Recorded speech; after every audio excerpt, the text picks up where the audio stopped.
श्रीमद रामानंदाचार्य जी महाराज, बहुत ध्यान से सुनिएगा, ये विश्वास की करने वाली एक कथा है, बहुत ध्यान से सुनना। रामानंदाचार्य जी महाराज सब लोग जानते हैं, रामानंद संप्रदाय के आचार्य। वे जब अपने बाल्यकाल में थे, उनके साथ एक बड़ी सुखद घटना हुई।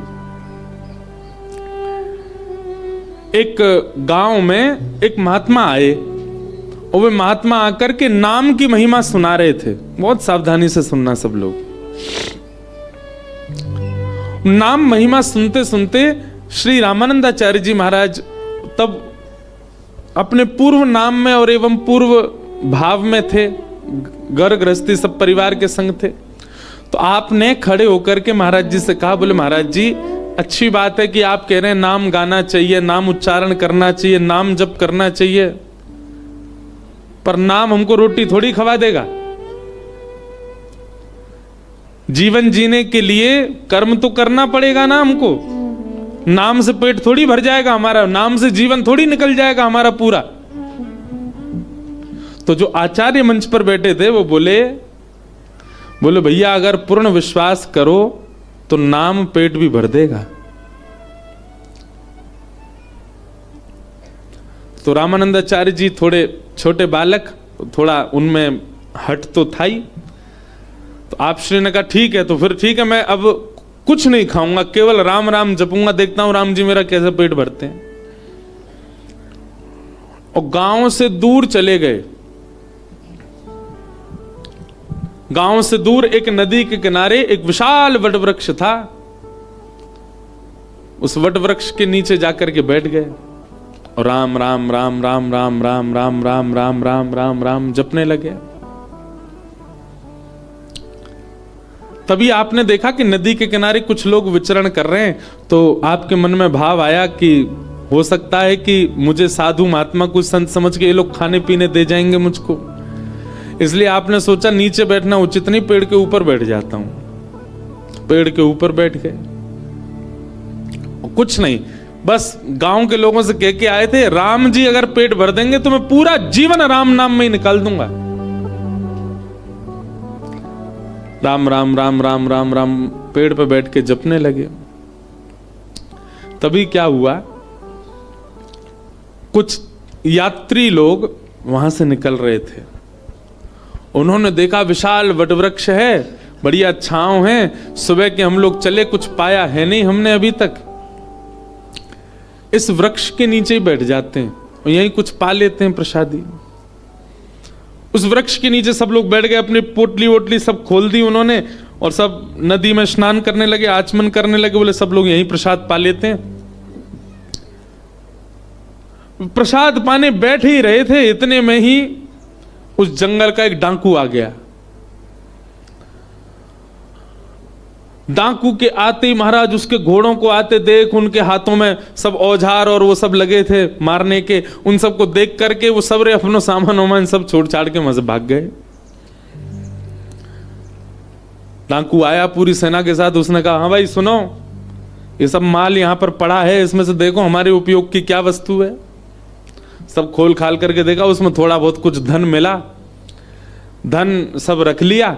तभी उनमें से एक बोला, बोले महाराज थोड़ा बहुत ही धन मिला पर भोजन सामग्री खूब बढ़िया है, खूब सारा भोजन है, आपकी आज्ञा हो तो हम सब लोग यहीं आज प्रसाद पालें, बनाना नहीं पड़ेगा, खूब बढ़िया बढ़िया प्रसादी है, इसी को ही पा लेते हैं। ऊपर बैठे रामानंदाचार्य जी सब देख रहे थे, राम राम राम राम जप रहे थे। डाकू जो उनका सरदार था बोले हाँ सही है, यहीं पे कर लेते हैं। सब नीचे आ गए। जैसे ही प्रसाद पाने के लिए बैठे, पता नहीं कैसे जो सरदार था डाकुओं का, उसकी दृष्टि पड़ी ऊपर, और जैसे ही उसने ऊपर देखा तो रामानंदाचार्य बालक बैठे थे। बोले रुक जा कुछ मत खाना, इसमें से इसमें जहर मिला है। बोले क्या, आपको कैसे पता? बोले ऊपर देखो ये बालक, इसने षड्यंत्र रखा है, हमको ना जाने कहां कहां के राजा ढूंढ रहे हैं पकड़ने के लिए, इस बालक को उन्होंने ही भेजा होगा और ये पूरे भोजन में उन्होंने विष डाल दिया ताकि हम लोग पावें, और हम जैसे ही हमारी बेसुध हो जाएं, मर जाएं, तो ये बालक जाकर के राजा से खूब सारी सोने की मोहर लेगा। ये हमको पकड़ने का षड्यंत्र है। डाकू ने कहा इस बालक को नीचे उतारो। रामानंदाचार्य जी नीचे आए, राम राम राम राम राम राम राम राम राम। बोले क्यों रे बालक, हमको खिलाने के लिए ये विष मिला करके तूने भोजन पूरा नीचे फैलाया? बोले नहीं, राम राम राम राम राम राम। टांकुओं का सरदार बोला ये ऐसे नहीं मानेगा, इसका भोजन इसी को खिलाओ। अब रामानंदाचार्य जी तो मुंह बंद करें, इधर उधर भागे तो पकड़ लिया उनको। बोले इसके हाथ पकड़ो, इसके पैर पकड़ो, मुंह खोलो इसका।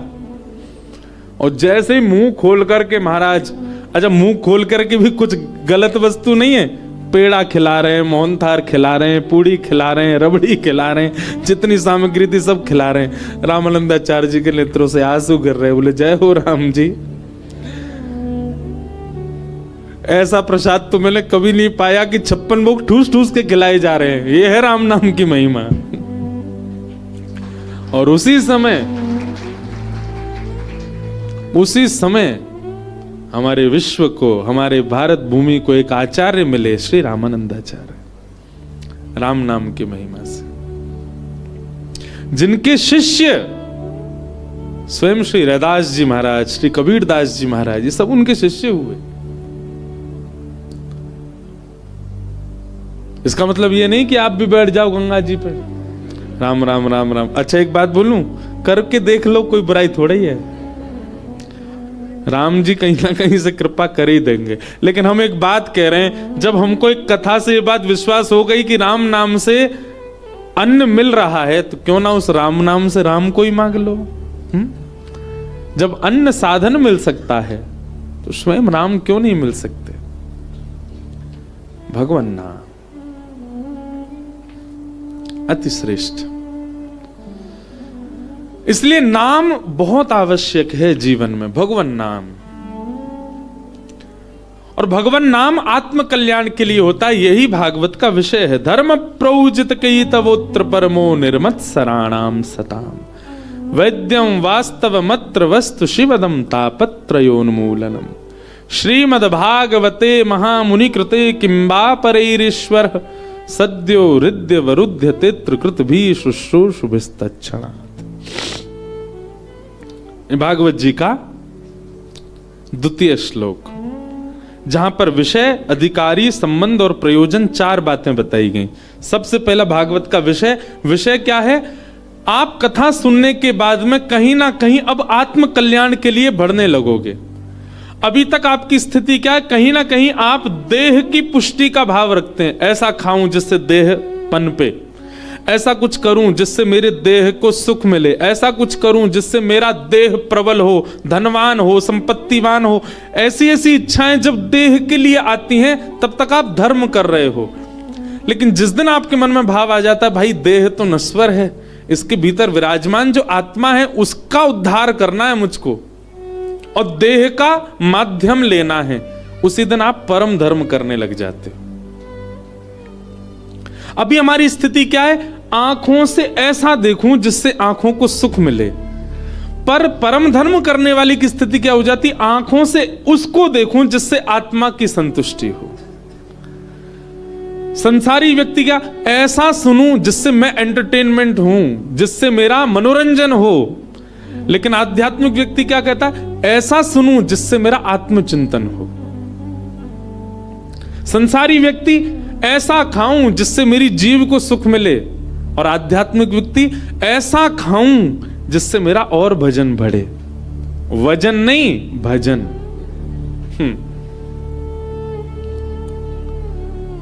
संसारी व्यक्ति मैं ऐसे को छूं जिससे मुझे स्पर्श सुख मिले, लेकिन आध्यात्मिक व्यक्ति बोले मैं ऐसे का स्पर्श कर लूं, श्री गुरु चरण सरोज रज निजमन मुकुर सुधार। श्री गुरुदेव के चरणारविंदों का स्पर्श करूं, वैष्णवों के चरणारविंदों का स्पर्श करूं, महज्जनों के चरणारविंदों का स्पर्श करूं। संसारी व्यक्ति वो अपने पैरों से चाहता है मैं ऐसी जगह जाऊं जहां अच्छे फोटोज खिंचवा सकूं, अच्छे इंस्टाग्राम और सब जगह पर डालने वाली मेरी फोटोज खिंच जाएं। पर भगवत अनुरागी व्यक्ति वो पैरों से जाएगा, मैं प्रदक्षिणा करूं, मैं परिक्रमा करूं, चाहे मेरे देह को भगवत समर्पित करने का भाव आवे।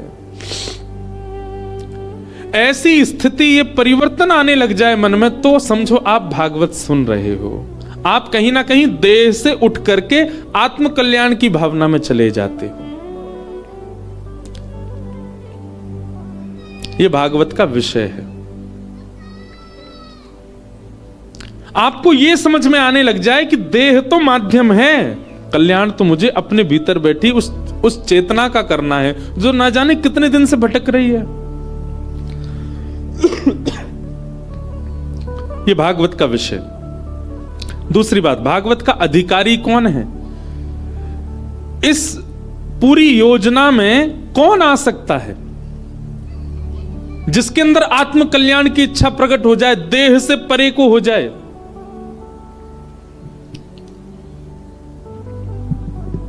तो अधिकारी के लिए बताया गया निर्मत्सराणाम सताम, जिसके अंदर मात्सर्य दोष नहीं है। मात्सर्य दोष किसको कहते हैं बंधुओं? दूसरे के प्रति ईर्ष्या होना, किसी के रूप पर ईर्ष्या, किसी के धन पर ईर्ष्या, किसी की उपलब्धि पर ईर्ष्या, किसी की पत्नी को देख के ईर्ष्या, किसी के बच्चों को देख के ईर्ष्या, किसी के पति को देख के ईर्ष्या, इसी को ही मात्सर्य दोष कहते हैं। एक बात बहुत ध्यान से सुनिएगा, हम पिछली 2 कथा से एक बात कह रहे हैं कि आप कितने भी अवगुण युक्त हो जाओ, भगवान फिर भी मिल जाएंगे आपको। आपके अंदर क्रोध ज्यादा, फिर भी ठाकुर जी मिल जाएंगे। आपके अंदर लोभ ज्यादा, फिर भी ठाकुर जी मिल जाएंगे। आपके अंदर मोह ज्यादा, फिर भी ठाकुर जी मिल जाएंगे। आपके अंदर काम ज्यादा, फिर भी ठाकुर जी मिल जाएंगे। लोभियों को मिले हैं, कामियों को मिले हैं, मोहियों को मिले हैं, सबको ठाकुर जी मिले हैं। दूषित खाने पीने वालों को भी मिले, भक्ष खाने वाले को भी ठाकुर जी मिले हैं। सदन कसाई जैसे को भी मिले हैं जो रोज जानवर काट काट के बेचता था। लेकिन ईर्ष्यालु को ठाकुर जी नहीं मिलते, जिसके चित्त में ईर्ष्या भाव है। और एक बात बताएं आपको, मुझसे लेकर के पीछे बैठे हर व्यक्ति के अंदर ईर्ष्या तो आई है। हम सब में ईर्ष्या तो है।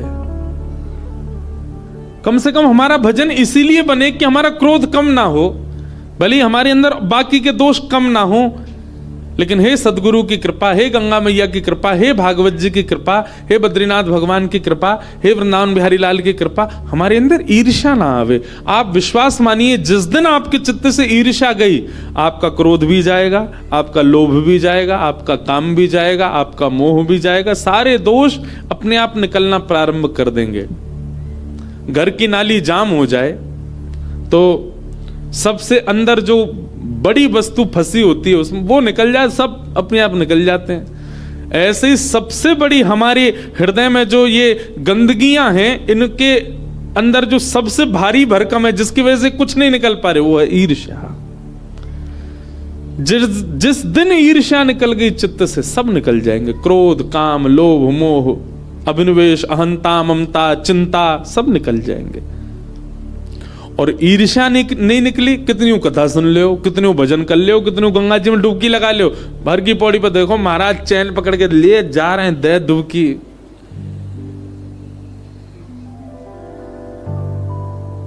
दो चार तो बह गए, चैन नहीं छोड़ रहे, दे डुबकी। नाना नानी रह गए भाई, कितनी डुबकी लगाओ भैया। मछली तो जन्म ही गंगा जी में लेती है। आप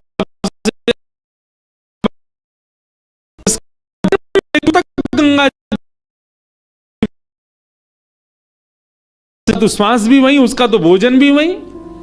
डुबकियों से काम चल रहा होता तो सारी मछली वैकुंठ जा रही होती गंगा जी की। एक बात कहें, कई लोग शायद हो सकता खुश हो जाएं इस बात को, गंगा जी के स्नान से ज्यादा शास्त्राज्ञा कहते हैं गंगा तब दर्शनात् मुक्ति। गंगा जी का दर्शन कर लो बस, उसी से ही मुक्ति हो जाती है। खुश है गए कई लोग। कई अनकेन ने कह रखी होगी यार एक डुबकी तो लगावेंगे 7 दिन में। लेकिन अब कह रहे हैं, बोले महाराज जी कह रहे दर्शन तो ही काम चल जाएगा। लेकिन एक बात कहें, ऋषिकेश से आगे की जो गंगा है ना, उनके दर्शन से काम चलेगा, यहां तो नहाना ही पड़ेगा। क्यों? ऋषिकेश से आगे की जो गंगा है उसमें अगर कूदवे गए तो फिर पता ही नहीं चलेंगे, सीधे गंगा सागर में मिलोगे फिर तो। स्नान का अपना महत्व है कि गंगे गंगे तियो ब्रूयात यो जनानाम सतैरपि